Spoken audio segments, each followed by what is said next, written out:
Assalamualaikum warahmatullahi wabarakatuh. USM News kembali hadir menjumpai Anda. Beragam informasi menarik akan kami sajikan untuk Anda selama 30 menit ke depan bersama saya Putih Sari dan berikut USM News lengkapnya.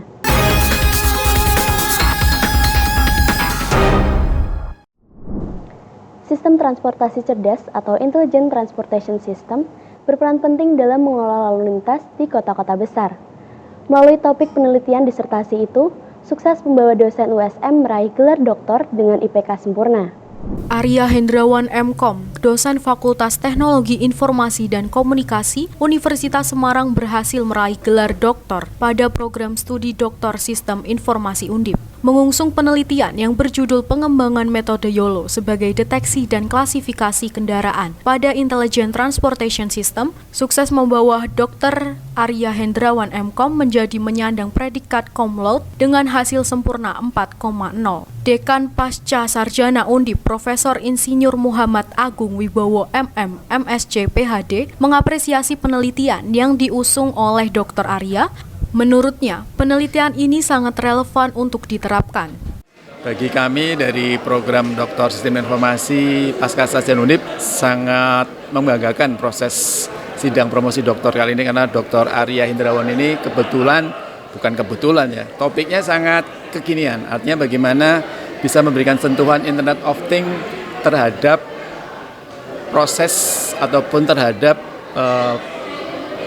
bagaimana fenomena transportasi yang ada di Indonesia. Artinya beliau Pak Dr. Arya Hendrawan ini dengan menciptakan satu bentuk alat yang bisa mendeteksi untuk dimensi serta ukuran dari mobil yang masuk ataupun kendaraan yang masuk yang nantinya bisa berguna untuk dikembangkan lagi, dan sudah ada beberapa kerjasama dengan Dinas Perhubungan yang nanti akan dipakai untuk memantau sejauh mana kepadatan pada saat mereka parkir di bahu jalan. Itu menjadi salah satu hal, dan pengembangannya ke depan juga akan sangat sesuai dengan ilmu-ilmu kerjasama di teknik sipil, karena di teknik sipil ada bersifat transportasi.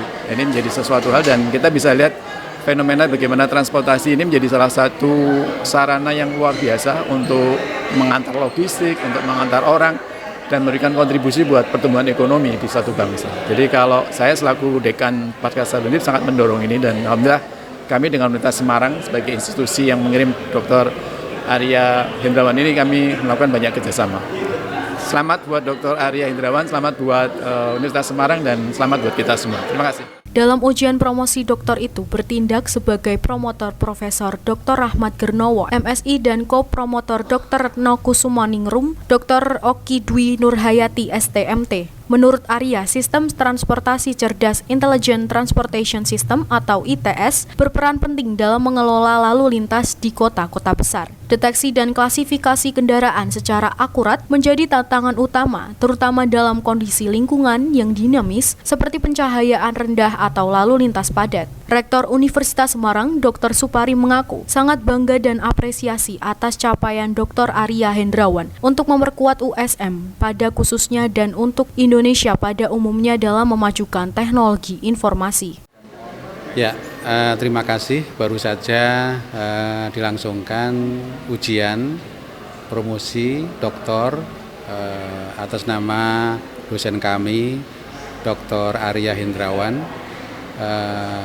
Alhamdulillah berjalan sangat lancar dan hasilnya cum laude ya, dan ditempuh dalam waktu yang relatif singkat, kurang dari 3 tahun, dan kami sangat mengapresiasi dan bangga dengan capaian Pak Dr. Arya Hendrawan ini dalam bidangnya, di bidang IT tentu yang diselesaikan dengan cepat ini tentu menambah semangat kami, motivasi kami, memperkuat SDM kami di USM, memperbanyak dosen berkualifikasi doktor dalam bidang IT.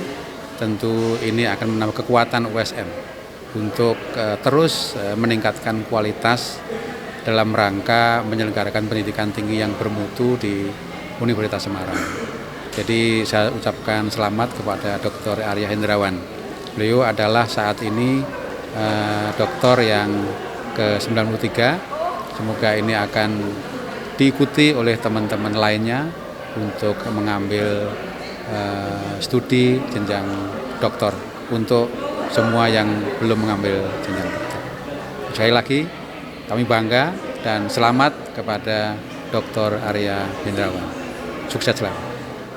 Hasil penelitian menunjukkan YOLO Arya mencapai akurasi deteksi dan klasifikasi kendaraan sebesar 98,4% dibandingkan metode YOLO sebelumnya yang diuji pada Dataset Visual of Content atau VOC. Saat ini, USM memiliki dosen dengan kualifikasi doktor sebanyak 92 dosen dan Dr. Arya Hendrawan merupakan dokter ke-93. Sebanyak 36 perusahaan meramaikan gelaran USM Job Fair 2024.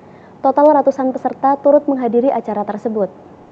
Sebanyak 36 perusahaan meramaikan USM Job Fair 2024 yang berlangsung di Auditorium Insinyur Wijatmoko USM pada 4-5 September 2024 melalui USM Karir dan Alumni Center atau UCIC. Ketua UCIC Dr. Dedi Suwandi, SHMH mengatakan, kegiatan ini bertujuan untuk memberikan peluang berkarir kepada alumni untuk langsung mendapatkan pekerjaan.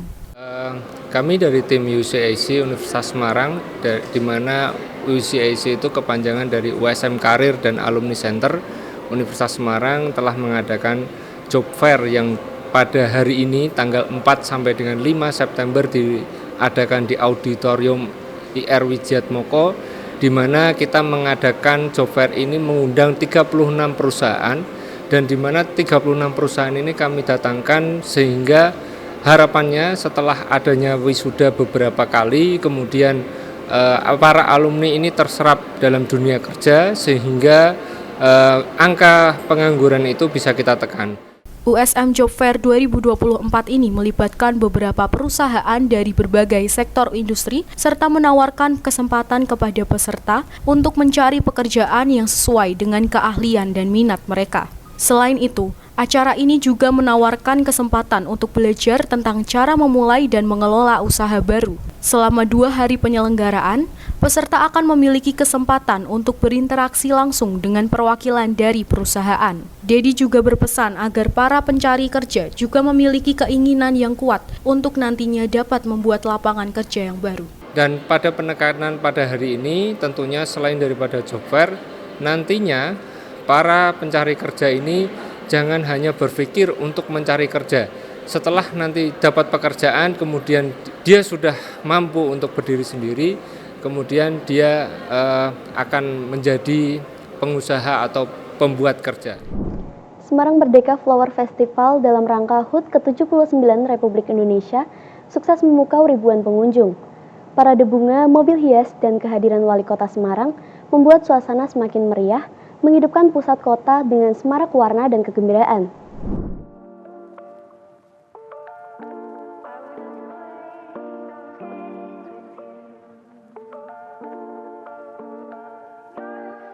Permisa, perkenalkan saya Risya, melaporkan langsung dari Simpang 5 Kota Semarang. Dinas Kebudayaan dan Pariwisata Kota Semarang menggelar Semarang Merdeka Flower Festival untuk merayakan kemerdekaan HUT RI yang ke-79. Kota Semarang dimeriahkan dengan acara spektakuler dalam rangka resepsi HUT RI ke-79. Salah satu highlight dari perayaan kali ini adalah Semarang Merdeka Flower Festival yang sukses digelar pada hari Sabtu 24 Agustus tahun 2024. Event ini memukau pengunjung dengan parade bunga yang menampilkan keindahan berbagai jenis bunga lokal dan nasional. Kontestan karnaval menempuh rute sepanjang 2,8 km mulai dari Balai Kota di Jalan Pemuda, melewati Jalan Padanaran, dan berakhir di Simpang 5. Selain parade bunga, acara ini juga dimeriahkan oleh mobil hias yang dihiasi bunga asli minimal 50%.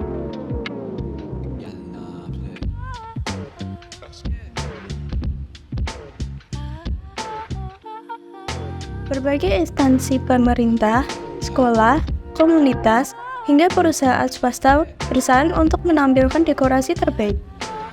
Pemerintah Kota Semarang juga telah menyiapkan hadiah dengan total puluhan juta rupiah untuk pemenang. Mbak Ita, mengajak seluruh warga Semarang untuk bergabung dan merayakan festival ini bersama keluarga dan teman-teman.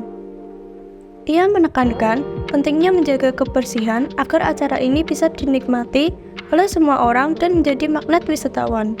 Semarang Merdeka Flower Festival dan rangkaian acara lainnya sukses untuk menarik ribuan pengunjung dan memberi dampak positif bagi perekonomian kota Semarang. Itu dia Semarang Hebat Flower Festival hari ini. Saya Arisya dan kru yang sedang bertugas pamit undur diri. Terima kasih. Banyaknya daerah yang terkena banjir, pemerintah Kota Semarang upayakan proyek normalisasi saluran dan irigasi, khususnya di wilayah Kelurahan Mukti Harjo Kidul dan Telogosari Kulon. Berikut informasinya untuk Anda. Pemerintah Kota Semarang, Dinas Pekerja Umum Pengairan, terus memperkuat upaya dalam menanggulangi banjir yang kerap melanda di berbagai daerah dengan mempercepat program normalisasi perairan dan irigasi, khususnya di wilayah Kelurahan Mukti Harjo Kidul dan Telogosari Kulon. Ya, satu untuk mengurangi pengendalian banjir di Kota Madya Semarang. Terus juga untuk memberi suatu kenyamanan ke masyarakat itu. Langkah ini diambil untuk meningkatkan kapasitas tampung selokan. Selain itu, upaya ini juga mencakup perbaikan dan pembangunan normalisasi saluran atau irigasi untuk mengatur debit air secara lebih efisien. Dampak yang bagaimana dulu, dampak positif atau negatif? Ya, positifnya nanti itu wilayah Telogosari, ya, khususnya di Jalan Gajah Birowo dan di dua kelurahan ya, Mukti Harjo Kidul sama Telogosari Kulon, itu bisa mengurangi debit air banjir ya. Jadi untuk segi positifnya seperti itu. Jadi setelah adanya normalisasi saluran atau irigasi, itu bisa mengurangi dampak banjir. Ya, sisi negatifnya masyarakat terganggu dengan aktivitas yang ada setiap hari. Misalnya orang-orang yang jualan atau PKL itu agak terganggu. Dengan normalisasi ini, pemerintah berharap dapat memberikan solusi jangka panjang dalam mengurangi dampak bencana banjir setiap tahunnya.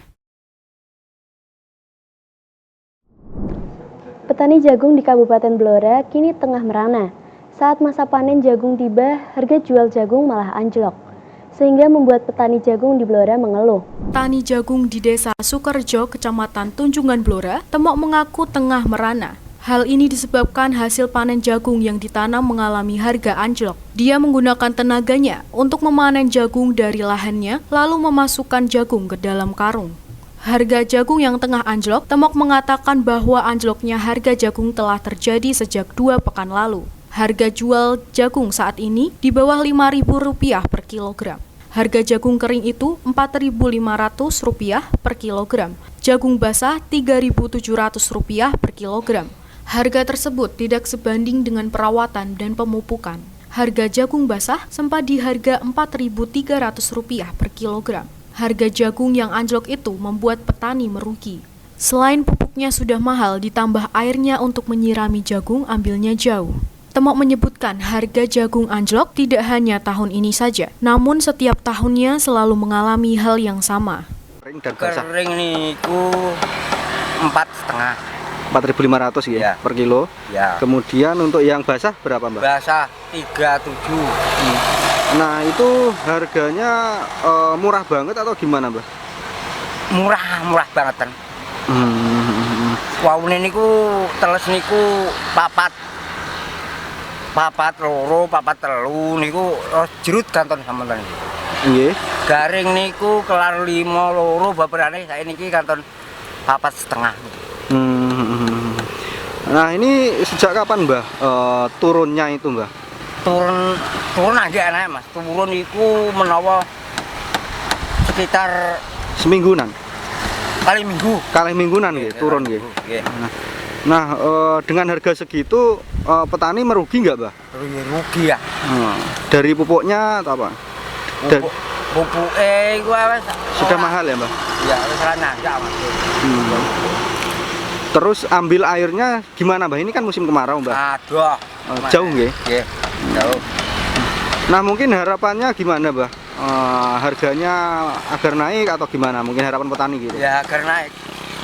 Biar petani nggak merugi ya, Mbah? Ya, biar nututi rego, nututi biayane ya. Nggih, biar ketutup ya biayanya ya, minimal gitu ya Mbah. Ya. Tapi untuk harganya itu, harga anjlok itu setiap tahun atau tahun ini aja Mbah? Setiap tahun, tapi sing riyen niku mboten nemen-nemen, pokoke sing riyen. Dulu niku Tidak terlalu nggih. Tidak terlalu anjlok. Tahun ini terlalu ya Mbah ya? Terlalu anjlok nih. Terlalu parah banget ya Mbah. Karena efek kemarau atau apa Mbah? Ya, orang udan tek malah medun, aku lagi ngono kok. Temok berharap harga jual jagung bisa naik lagi agar petani bahagia saat panen, serta dapat menutup biaya operasional petani yang terus membengkak. Badan Amil Zakat Nasional atau yang sering dikenal Basnas, Kabupaten Jepara mencanangkan program Pekan Peduli Sosial atau PPS yang secara resmi dibuka oleh pejabat Bupati Jepara, Haji Edi Supriyanta, di SMA Negeri 1 Tahunan. Dalam kegiatan tersebut, turut hadir Ketua Basnas Kabupaten Jepara Sohlih, Asisten 1 Sekda Jepara Ratib Zaini, Asisten 2 Sekda Jepara Heri Yulianto, dan sejumlah pimpinan perangkat daerah. Program PPS ini mengajarkan kepada adik-adik SMA tentang sikap ikhlas dan mengasah jiwa peduli terhadap sesama, terutama bagi teman-teman yang kurang mampu dan tidak sekolah. Hingga saat ini, terdapat sekitar 1.000 anak di Kabupaten Jepara yang tidak mengenyam bangku pendidikan. Ketua Basnas Sohli mengajak seluruh siswa untuk menyisihkan uang saku para siswa, sisihkan uang saku 2.000 sehari, dimulai dari hari ini hingga sepekan ke depan. Nanti infak tersebut akan dikelola oleh Basnas, ujarnya. Kegiatan PPS atau Pekan Peduli Sosial itu sudah dilaksanakan 13 tahun ya, setiap tahun. Yaitu kita mengumpulkan sedekahnya para siswa selama sepekan, setiap hari menyisihkan uang sakunya 2.000. Nah, nanti uang yang terkumpul itu dikembalikan ke sekolah masing-masing untuk diperbantukan ke siswa yang miskin. Bisa peduli terhadap masyarakat yang tidak mampu. Targetnya tahun ini berapa? Kenapa? Targetnya berapa tahun ini? Targetnya sekitar 1,2 kemarin kita lihat. Yang itu lingkup sekolahan aja Pak itu Pak? Lingkup sekolahan mulai dari TK, SD, SMP, SMA, perguruan tinggi, baik negeri, swasta maupun termasuk madrasah, dan semuanya berjalan setiap tahun. Berarti sistemnya seperti GBS ya Pak? Tapi ini untuk lingkup sekolahan gitu Pak? Betul. Di samping bermanfaat untuk membantu yang tidak mampu, ini yang lebih penting adalah untuk mendidik anak-anak ini biar punya jiwa sosial, melatih untuk bersedekah, sehingga kelak menjadi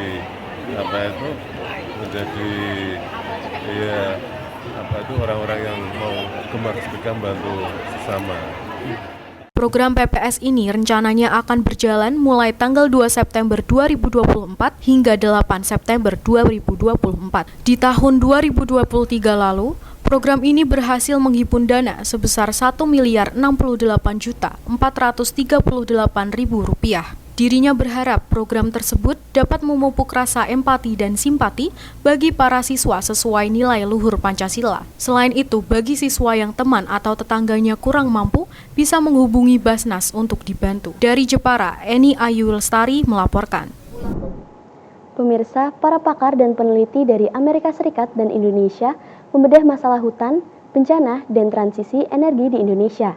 Dalam konferensi yang digelar baru-baru ini di University of Maryland, mereka menegaskan pentingnya peran Indonesia dalam pengurangan emisi dan adaptasi iklim di kancah global. Simak liputan VOA berikut ini. Informasi ini sekaligus menutup perjumpaan kita hari ini. Saksikan terus USM News hanya di USM TV.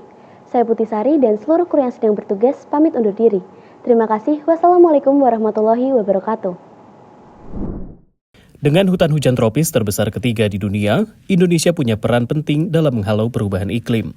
Tapi, Indonesia punya sejumlah pekerjaan rumah untuk mengurangi emisi. Begitulah rangkuman konferensi peran Indonesia dalam perubahan iklim di University of Maryland pada bulan Agustus, yang dihadiri 12 pakar lingkungan dan energi dari Amerika Serikat dan Indonesia. Because Indonesia is such an important country when it comes to emissions prevention, and also adapting to climate change. And there's a lot more that can be done on the U.S. end to understand Indonesia. U.S. understanding of Indonesia is fairly low, especially considering the importance of the country from size, population alone. Sementara Micah Fisher, peneliti Amerika yang pernah mengajar di Universitas Hasanuddin, mengangkat pentingnya pengurangan emisi dari sektor hutan dan lahan. Right, I think globally it's really become well known what the issues of land use are in Indonesia: deforestation, land use change. You know, at one point it was half of the world's land-based emissions were coming from Indonesia. So it's just such an important place. Menurut data Global Carbon Atlas terbaru, Indonesia adalah salah satu penyumbang emisi terbesar dari sektor lahan dan hutan. Indonesia menyumbang 7% dari total karbon dunia pada 2022 dari sektor tersebut, menempatkannya di bawah Brazil dan di atas Republik Demokratik Kongo. Hal ini membuat Indonesia penting dalam upaya pengurangan emisi dan adaptasi iklim, ujar mantan Dubes AS untuk Indonesia, Robert Blake, dalam acara terpisah. This is a topic that is important not just for Indonesia, but really for the whole planet. Indonesia is home to the world's third largest rainforest and has the world's greatest combination of land-based and marine biodiversity. And as David said, it's also a leading source of greenhouse gas emissions from converting forests to palm oil plantations. Konferensi yang digelar University of Maryland dihadiri pula oleh sejumlah pakar dan akademisi dari Indonesia, baik di bidang hutan, ekonomi maupun energi. Dosen Ekonomi Lingkungan Universitas Indonesia Alin Halimatusadiah menjabarkan mitigasi bencana di Indonesia. Dia menilai isu iklim masih jarang dibahas di tanah air. Kita bisa diskusi, dan network Indonesia justru kita temukan di tempat-tempat seperti ini gitu. Karena memang di Indonesia mungkin forum-forum seperti ini juga belum terlalu banyak, dan itu yang juga perlu digalakan gitu ya. Sementara peneliti energi Fabi Tumiwa menjelaskan kompleksitas transisi energi di Indonesia. Dia berharap pemahaman Amerika akan Indonesia semakin menguat. Dan ini saya kira cukup bagus, dan juga menjalin kerjasama antara institusi riset di Indonesia dengan institusi riset di Amerika. Dari College Park, Maryland, Rio Tuasikal, VOA.